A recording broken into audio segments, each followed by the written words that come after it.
It was only supposed to be a dare. Vesna had no business being at the Moonfire Festival, no right to stand among nobles and highborn wolves celebrating the Alpha King's 30th year. She was shadowborn, cursed from birth. The dark crescent mark hidden beneath her gown had already cost her everything: her mother, her betrothed, her place in the world. Legend said anyone who loved a shadowborn would die, and Vesna had learned to believe it. So when Tanith dared her to blow a kiss at the untouchable Alpha King, Vesna thought it harmless, a moment of foolish rebellion before she disappeared back into the shadows where she belonged.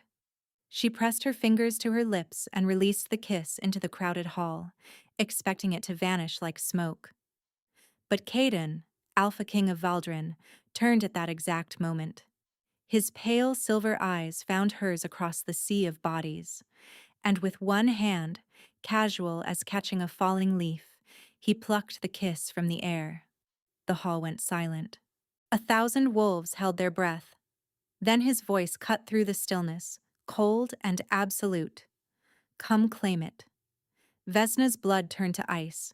She should have run, should have vanished into the crowd and fled Valdrin entirely. But the king's guards were already moving toward her, and the mark on her shoulder blade was beginning to burn.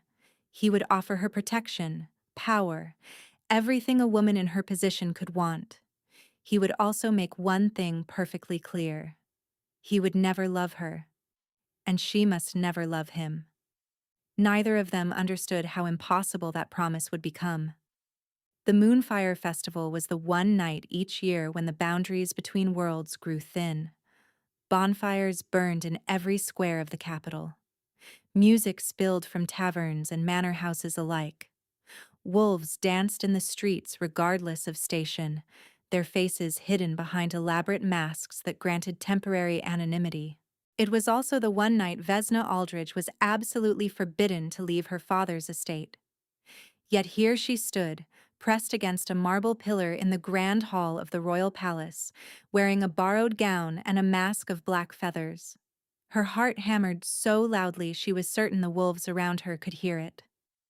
"What I am doing here," she thought. "If father finds out." But her father was attending to business in the eastern provinces.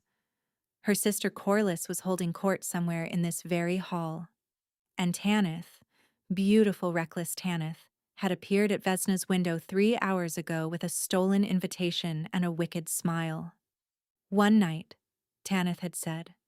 "One night to feel alive." So Vesna had come. For one night, she would pretend the mark on her shoulder blade did not exist. She would pretend she was not shadowborn, not cursed, not the reason her own mother had died. The thought made her chest ache.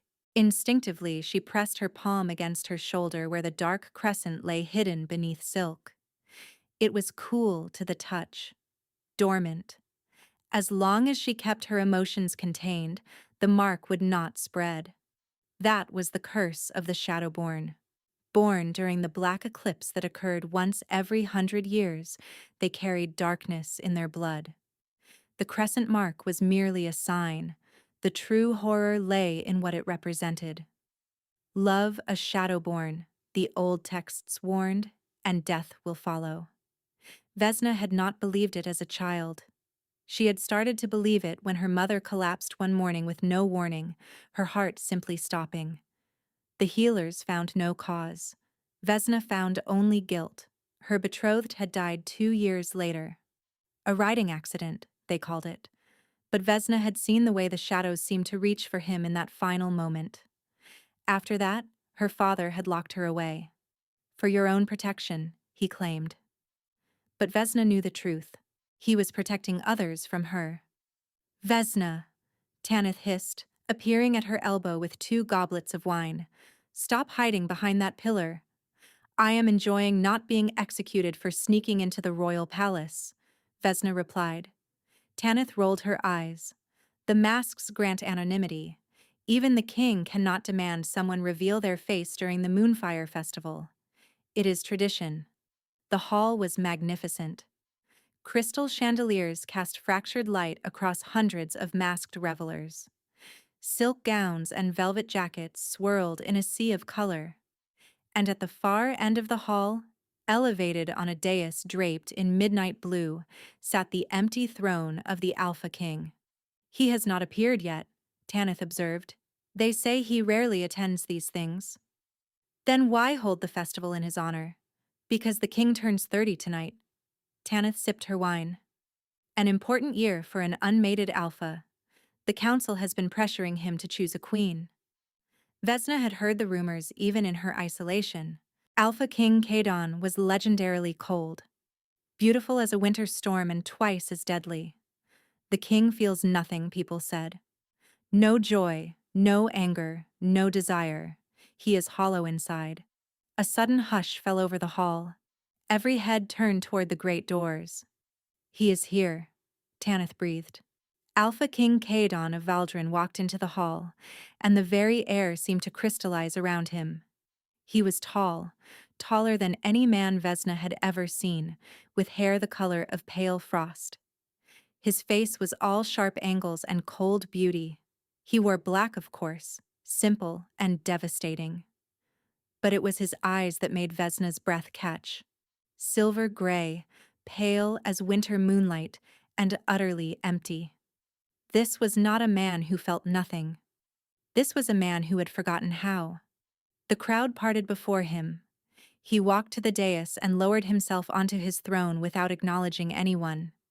Then he raised one hand, and the orchestra resumed playing. "Gods above," Tanith murmured. "He is even more terrifying in person." Vesna could not look away from him. Even sitting motionless, he commanded every scrap of attention in the room. He looked bored, distant, alone despite hundreds surrounding him. For one strange moment, Vesna almost felt sorry for him. Then Tanith grabbed her arm. "I dare you," she said. "What?" "Blow him a kiss." Tanith was grinning, the cold, untouchable Alpha King. "Blow him a kiss and see if he notices." "Absolutely not," Vesna hissed. "What is the worst that could happen? Your mask hides your identity." Vesna stared at her friend. "You have spent your entire life hiding," Tanith continued, her voice softening. "You deserve one moment of freedom." The words struck something deep inside her. Vesna looked back at the king, at his frozen face and empty eyes. One kiss, blown across a crowded hall. It meant nothing. Before she could lose her courage, Vesna raised her fingers to her lips. The mark on her shoulder blade tingled. A warning, but she ignored it. She kissed her fingertips and blew, and Alpha King Kadon turned his head. Across the entire hall, his silver eyes found hers. Vesna's heart stopped. Everything stopped. He should not have noticed.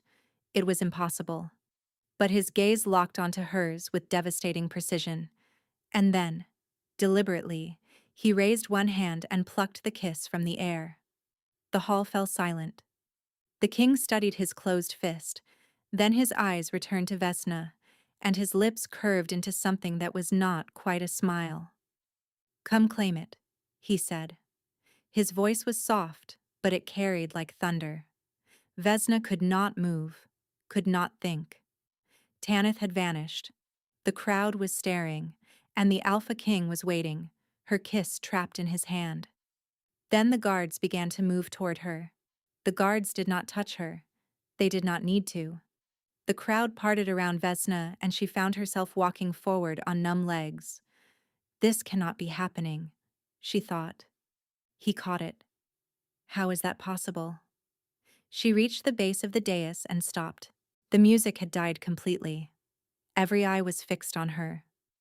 The king leaned forward, his silver gaze raking over her masked face. Up close, he was even more devastating. Beautiful, yes, but also somehow wrong, as if something vital had been drained from him. "Remove your mask," he said.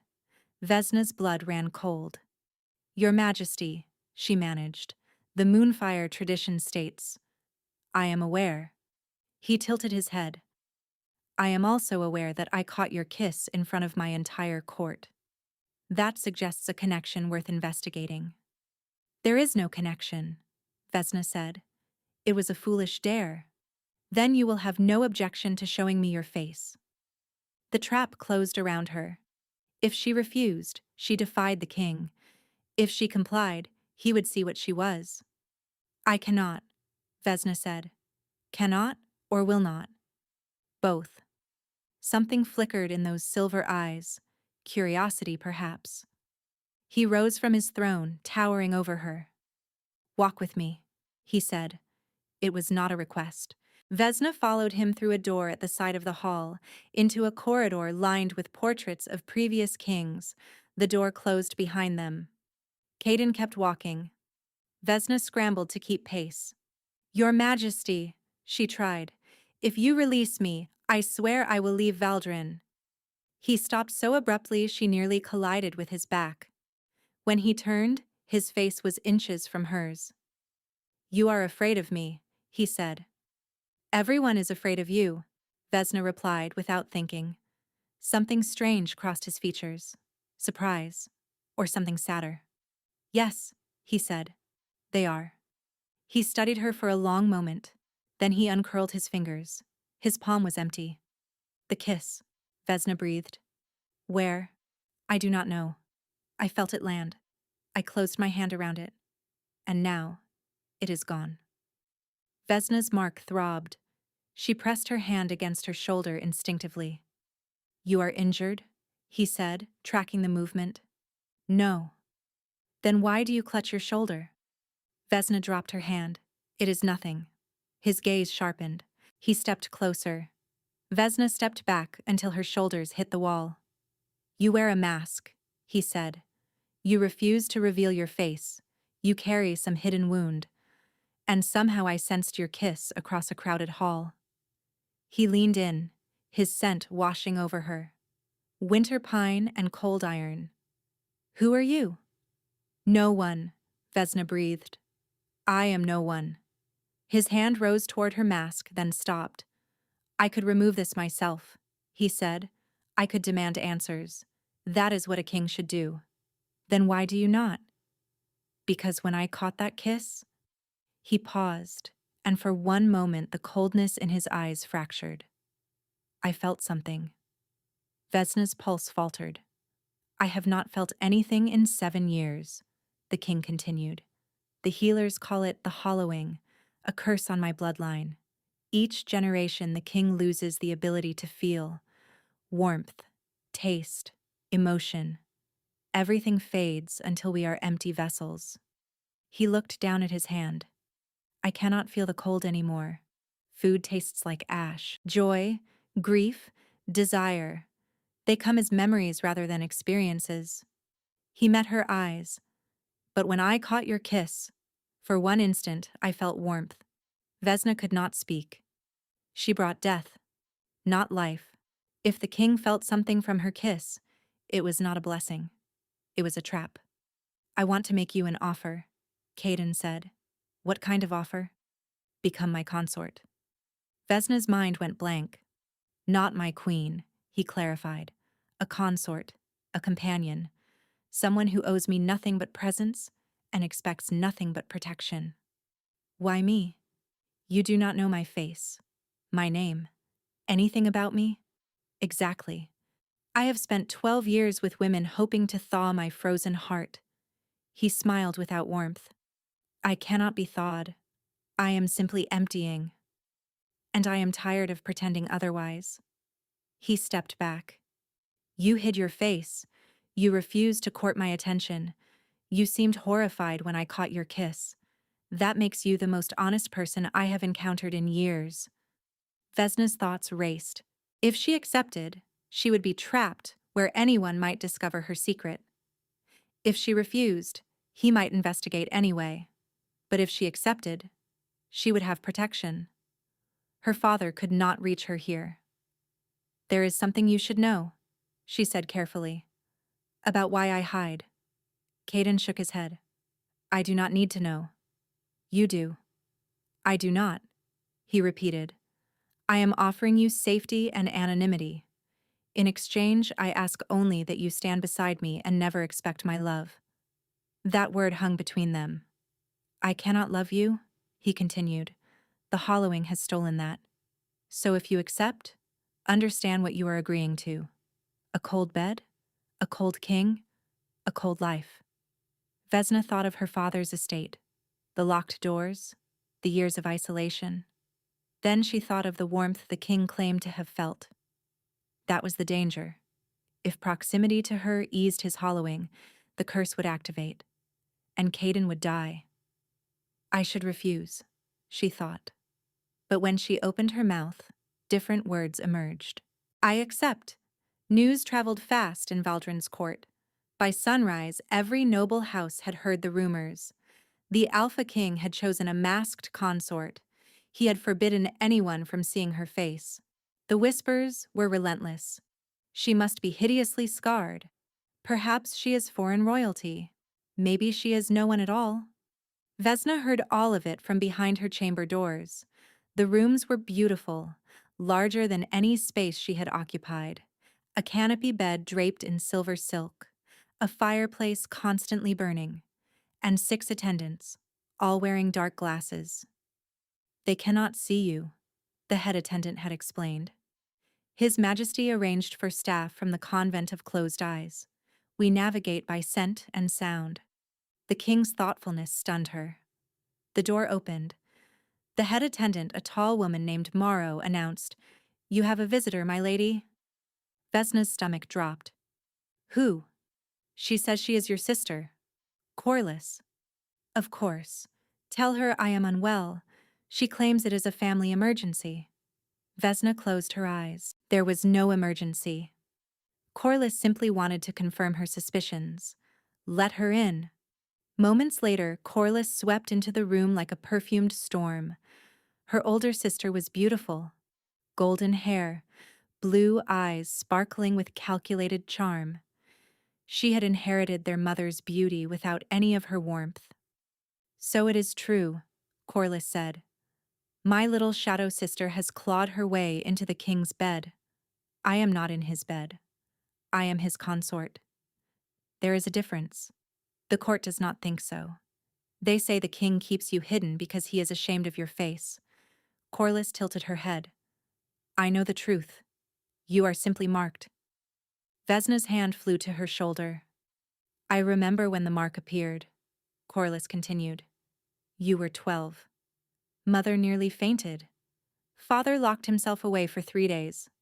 And I learned what my little sister truly was. I never hurt anyone, Vesna said. Mother died. Her heart stopped. The healers said it was natural. Natural. Corliss spat the word. You clung to her constantly, loved her with your whole cursed heart. And one morning she collapsed. That is what Shadowborn do. They love, and death follows. A knot formed in Vesna's stomach. She had heard these accusations before, but hearing them from Corliss, who had once braided her hair and told her bedtime stories, cut deeper.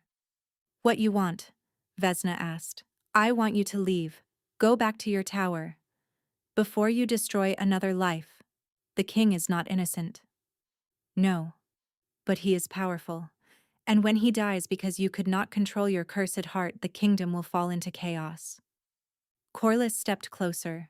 The court will discover what you are, and when they do, they will burn you alive.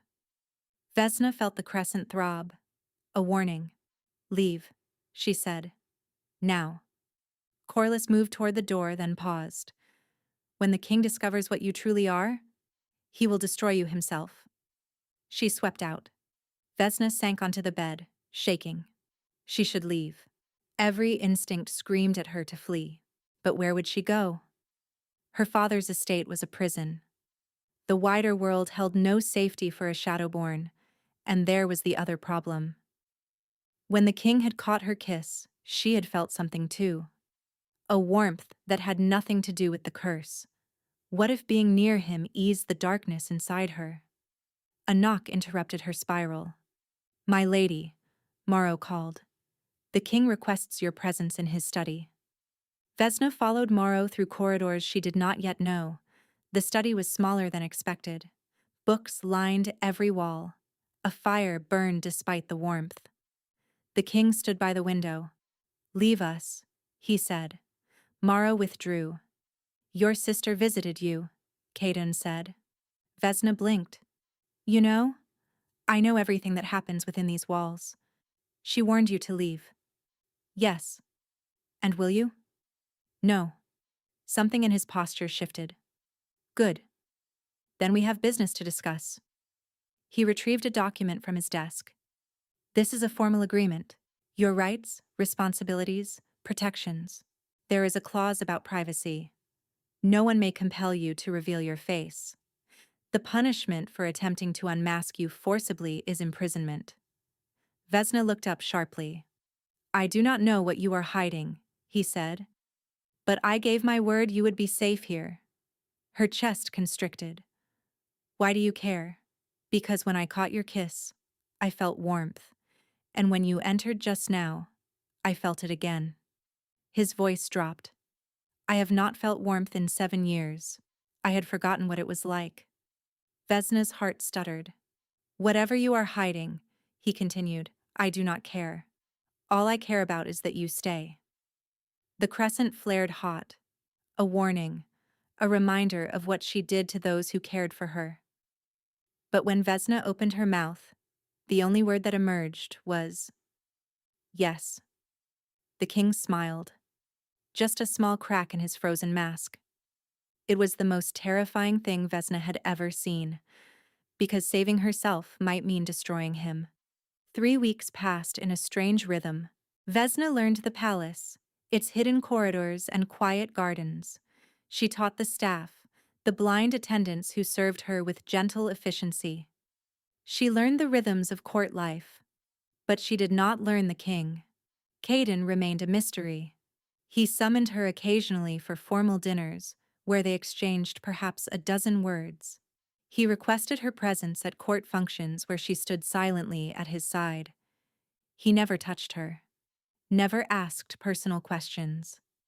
Vesna told herself this was what she wanted. Distance was safety.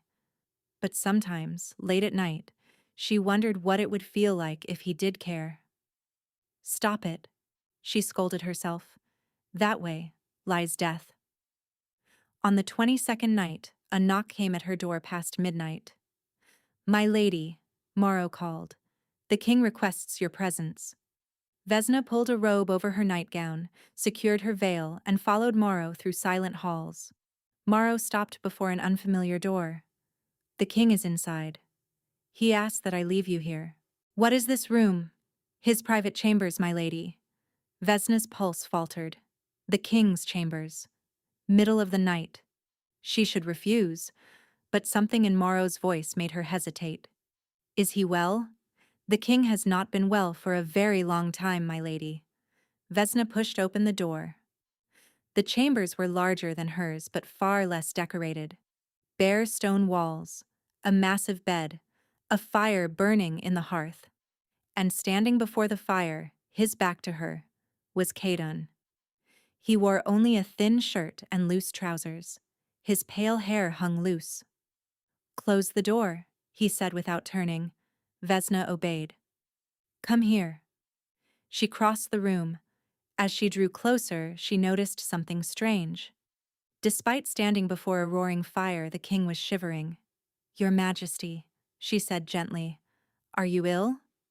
He turned and she gasped. His skin was nearly translucent. Veins of pale blue traced across his cheekbones like frost patterns. His silver eyes were clouded with pain. The hollowing, he said. It advances. What can I do? Nothing. No one can do anything. He smiled grimly. But I find that your presence eases the cold somewhat. You asked me here because my presence helps you? I asked you here because I am freezing from the inside out, and when I think of you, the ice retreats. His voice cracked. I do not understand the connection, but I am desperate enough to grasp at anything. Vesna's crescent throbbed. Her presence should bring death, not comfort. Unless the curses were interacting, shadow and ice, death and hollowing. What if they canceled each other out? The thought was dangerous, completely without evidence, but the king stood before her shaking, more vulnerable than she had ever seen him. Tell me what you need, she said. Just stay. Just stay near me. Vesna moved closer. The cold radiating from him hit her like winter wind. She should have stepped back. Instead, she took his hand. His fingers were ice. So cold they burned. But she did not let go. Caden made a sound between a gasp and a groan. His other hand covered hers, pressing her palm against his frozen skin. Warmth, he breathed. How are you doing this? I do not know. But I feel something too. It was true. Where their skin touched, heat bloomed. Something deeper, reaching into her bones, pushing back the darkness. The crescent on her shoulder blade went completely still. In all her years, it had never done that. The frost patterns on his skin were fading, color returning to his cheeks. What you are, he murmured. She should tell him everything, but the words would not come. I am someone who understands being trapped by something you cannot control, she said. Caden studied her veiled face. Then he raised his hand to her cheek. May I? He asked. He was asking permission, despite his power and desperation. Yes, she breathed. His fingers brushed the fabric of her veil, but instead of lifting it, he traced her jaw through the thin material, then her cheekbone. I do not need to see you, he said. I can feel you. That is enough. Vesna closed her eyes. Tears burned behind her lids. When his lips pressed against her forehead, gentle and cold and remarkably tender, her lungs refused to work. Stay tonight, he murmured. Not for that. Just stay. She should refuse. But the crescent was silent, the darkness dormant, and touch did not feel like tragedy. Yes, she said. They lay together on his bed, fully clothed, his arms wrapped around her. Within minutes, his shivering stopped. His breathing evened. Vesna lay awake for hours, wondering if she had found the one person she could not destroy, or if she was delaying the inevitable. After that night, everything changed. The king maintained public distance, but every night he summoned her to his chambers. They did not make love. Not yet. But they lay together in darkness, her warmth seeping into his frozen bones, his presence quieting the shadow that had haunted her since birth. They talked for hours about politics, philosophy, and childhood memories neither had shared with anyone. He told her about the hollowing, how it had claimed his father at 42, his grandfather at 38, how it stripped away sensation gradually, how he had stopped feeling joy at 19, grief at 21, anything at all by 23. I remember what happiness felt like, he said one night, like a story someone told me long ago. And now? Now, when I touch you, I catch glimpses, brief flashes of what I lost. He pulled her closer. It is not the same as feeling, but it is more than I have had in years. Vesna told him about her childhood, her mother's warmth, her father's coldness, her sister's cruelty, the tower where she had spent most of her life. What you dreamed of? He asked. A foolish thing. I dreamed of being loved without consequence. The words hung between them, but he did not ask more. He simply held her tighter and pressed his lips to her temple. Some dreams are not foolish, he murmured. Some are simply impossible. Weeks passed. The court whispered constantly about the mysterious consort who shared the king's chambers but never emerged with child. He is feeling again, the whispers said. The consort has healed him. But Vesna knew better. She had not healed him. She had paused him. Their curses were locked in stalemate, her shadow holding back his ice, his hollowing suppressing her death. The moment that balance broke, they would both be destroyed. She tried to maintain distance, but every night, when he held her and whispered secrets, her resolve crumbled. I am falling in love with him, she realized one morning, watching him sleep. This will kill him, she thought, and I cannot stop. That afternoon, the king summoned her to his study. His expression was serious. What is wrong? She asked. The council demands I produce an heir. They have given me 6 months to marry properly or name a successor. Vesna's heart cracked. You should marry properly then. Find a princess. I have what I need.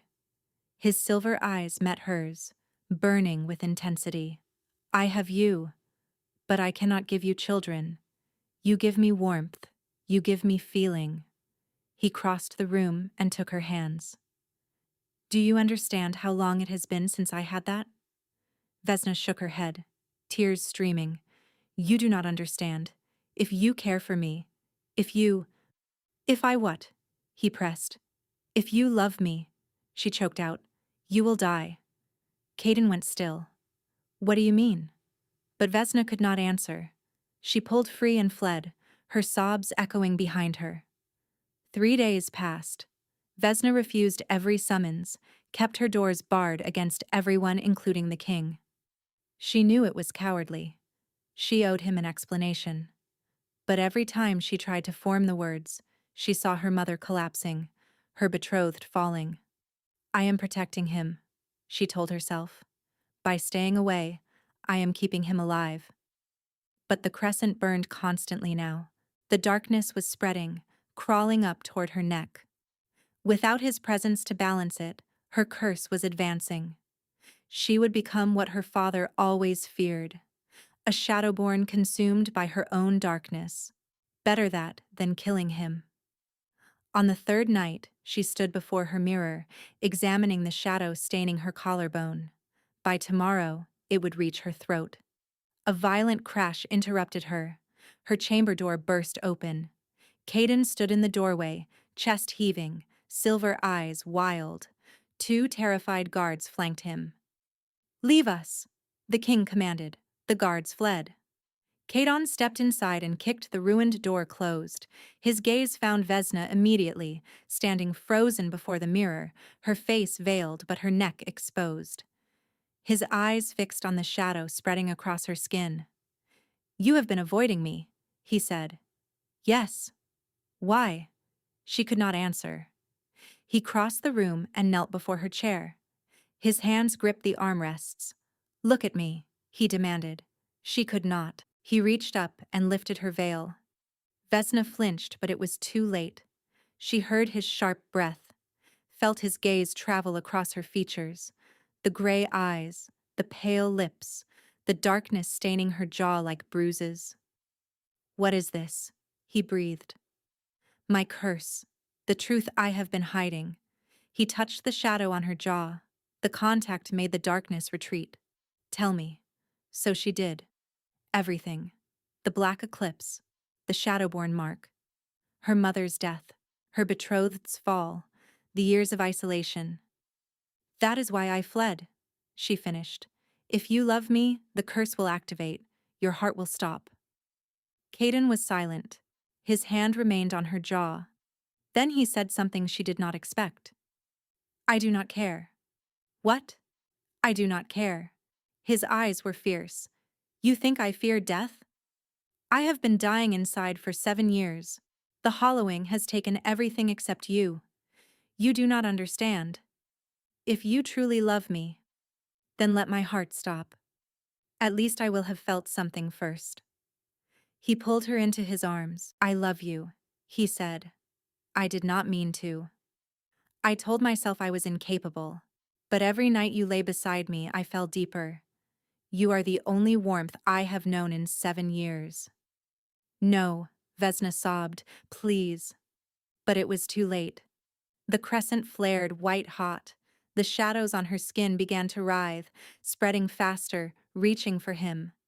At the same moment, ice crackled across Caden's skin, frost racing down his arms, his neck, his face. Both curses, activated by love, began to devour them. Caden staggered, clutching his chest. Frost spread across his lips, his eyelashes. What is happening? He gasped. The curses are feeding on each other, Vesna realized. My darkness, his ice, they were balanced before. But love tipped the scales. They collapsed together, hands reaching for each other but unable to connect. Frost and shadow spread between them like opposing dooms. The last thing Vesna saw was Caden's face, covered in ice. His silver eyes frozen open, still fixed on her. Loving you, he breathed through blue lips, was worth dying for. Then everything went black. Vesna woke to pain, not the dull ache she knew, but something sharper, a blade of fire cutting through darkness. She gasped, eyes flying open, the king's chambers, gray morning light. And beside her, motionless on the floor, lay Caden. Frost covered his entire body, skin pale blue, lips white, eyes closed beneath ice. No, Vesna breathed. No, no, no. She crawled to him, her body screaming. The shadows had retreated, coiled beneath her skin. The curse had not killed her. Her hands found his chest. Cold, so cold. But beneath the ice, faint as a whisper, a heartbeat. He was alive, barely. Frozen but not dead. Hope surged through her. If they were both alive, there had to be a way. The door burst open. Morrow rushed in, followed by guards and an ancient woman with white hair falling past her waist. "The king," a guard gasped. "He lives," Vesna said. "His heart still beats." The old woman knelt beside Cadon, pressing gnarled fingers to his throat, his chest. She closed her eyes. "The hollowing has advanced beyond anything I have seen," she said finally. "He should be dead." "But he is not," Vesna said. "Why?" The woman's eyes fixed on Vesna. "Because something is holding it back." She grasped Vesna's wrist, exposing the shadow on her skin. Another curse. Equally powerful. "Who are you?" "My name is Ilara. Last of the Veil Walkers, the witches who served Valdrin before the Purge. I know what you are, child. Shadowborn have a particular scent. Death and starlight. Can you save him? The hollowing cannot be broken, but it can be neutralized by an opposing force of equal magnitude." Vesna's breath caught. "My curse. I think it already has, partially." Your shadow reached for his ice at the same instant he confessed love. The curses collided rather than consumed. They are locked, neither able to complete its purpose. What does that mean? If you want to save him, you must let your curse consume his entirely. Take the hollowing into yourself. Take his curse? That would kill me. It would kill any normal Shadowborn. But your curse has been dormant your entire life. Suppressed. The deaths attributed to you were not your doing. Vesna shook her head. I was there. The mark burned. You felt it. But you did not cause it. Someone else triggered your curse. Someone who wanted you to believe you were dangerous. Someone who benefited from your isolation. The answer crystallized. Her father. Her father, who locked her away after her mother's death. Who arranged her betrothal to a man he despised. Who had always known what she was. I need to speak to him, Vesna said. I need the truth. Then go quickly. The king has hours, not days. Vesna bent and pressed her lips to Caden's frozen forehead. I will save you, she whispered. Then she ran. The journey took 6 hours. Vesna rode through the night, pushing her mount to exhaustion. By dawn, she reached the familiar iron gates. Gray stone walls, narrow windows. The tower where she had spent so many years. But she was not a prisoner anymore. The servants scattered as she strode through the entrance. Her father emerged from his study, face twisting with disgust. So, he said coldly, the prodigal shadow returns. You murdered my mother. The words fell like stones. Her father's expression did not change. That is a serious accusation. It is the truth. Mother did not die because I loved her. She died because you needed me to believe I was dangerous. You needed an excuse to lock me away. And what do you think you are capable of? I do not know yet. But I intend to find out. She grabbed his wrist. The moment they touched, she felt it. A pulse of darkness. Not her own. The same darkness she had sensed when her mother collapsed. You bear a shadow too, Vesna breathed. not Shadowborn, a shadow wielder. You learned to control the darkness, and you used mine. Orin yanked free. You understand nothing. Then explain it to me.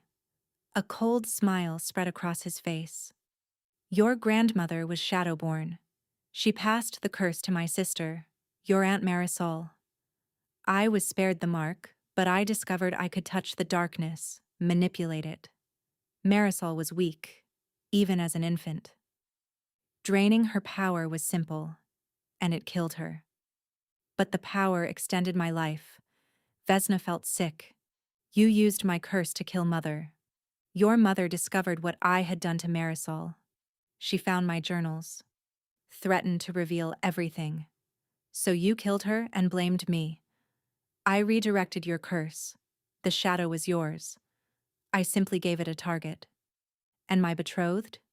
He was going to take you away. You are far too valuable. A Shadowborn's power, properly harvested, grants immortality. I have been siphoning your curse for years. Why do you think your shadow never fully manifested? The truth crashed over her. Every tragedy, every loss, every moment of isolation, all orchestrated. You are a monster, Vesna said. I am a survivor. And now that your power has awakened, I can take everything. Your shadow. His ice. I will be unstoppable. He lunged for her, but Vesna was faster. Power erupted from her core, shadow and fire and something older. The darkness she had feared poured out, not to destroy, but to defend. Her father slammed into an invisible wall and crumpled. Vesna stood over him, skin glowing with dark light. You stole my power, but you never understood it. The Shadowborn curse is not about death. It is about balance, life and death, light and dark. She knelt, her hand closing around his throat. You took from me for 22 years. Now I am taking it back. She pulled. Darkness flowed into her. Not her own, but the pieces he had stolen. Her mother's last breath. Her betrothed's final heartbeat. Years of siphoned power flooding back. And with it came knowledge, understanding. Shadowborn were not cursed to bring death. They were conduits, bridges between worlds. They could absorb darkness and transform it. They could save those they loved. Vesna released her father. He collapsed, unconscious but alive. She rose and turned to the guards. Take him to the capital. He will stand trial for murder and treason. Then she mounted her horse and rode for Valdrin. Vesna reached the palace as the sun set. The shadows no longer burned. They sang.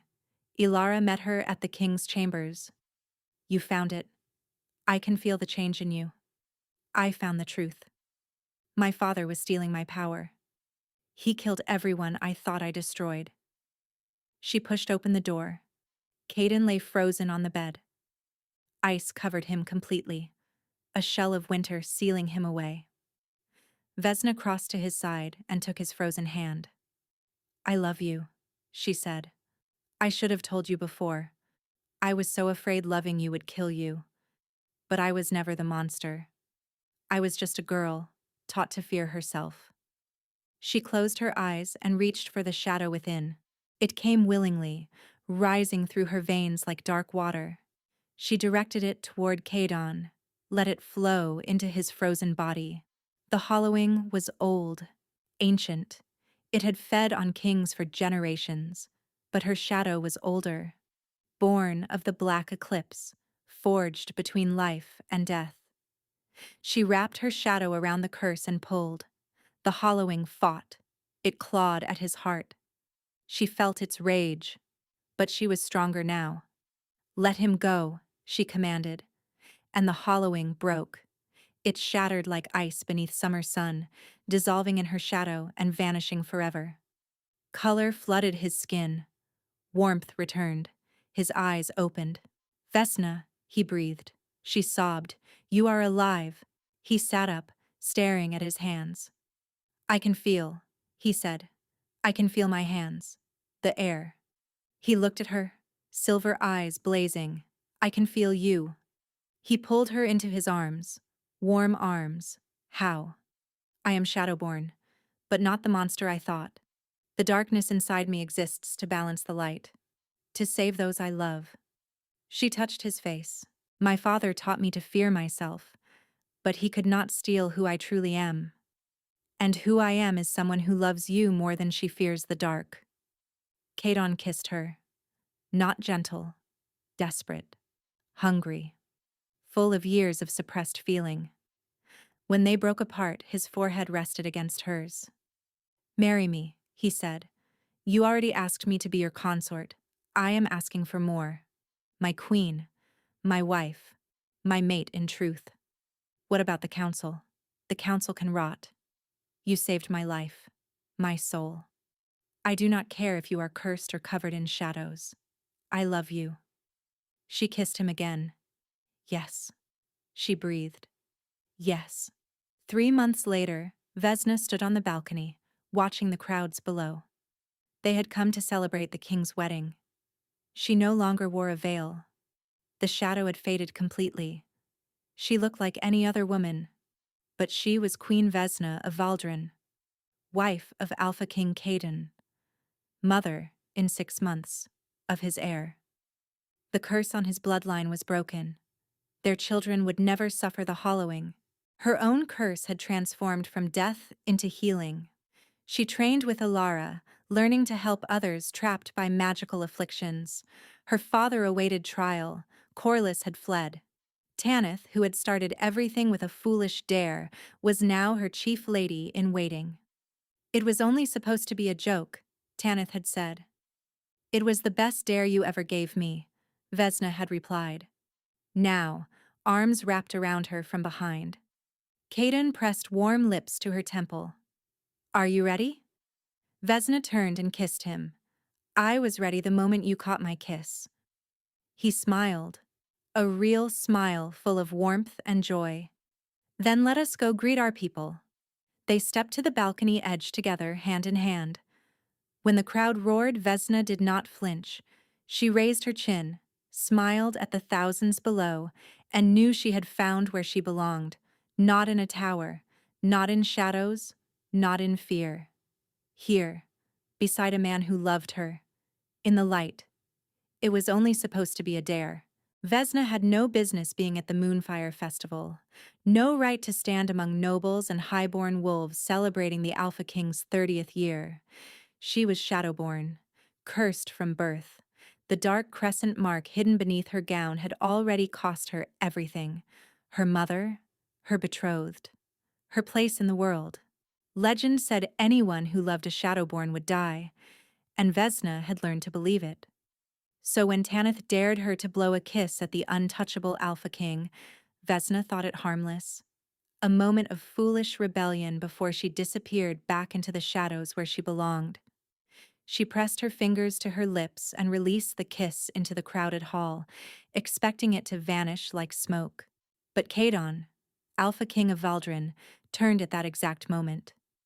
His pale silver eyes found hers across the sea of bodies, and with one hand, casual as catching a falling leaf, he plucked the kiss from the air. The hall went silent. 1,000 wolves held their breath. Then his voice cut through the stillness, cold and absolute. Come claim it. Vesna's blood turned to ice. She should have run, should have vanished into the crowd and fled Valdrin entirely. But the king's guards were already moving toward her, and the mark on her shoulder blade was beginning to burn. He would offer her protection, power, everything a woman in her position could want. He would also make one thing perfectly clear. He would never love her. And she must never love him. Neither of them understood how impossible that promise would become.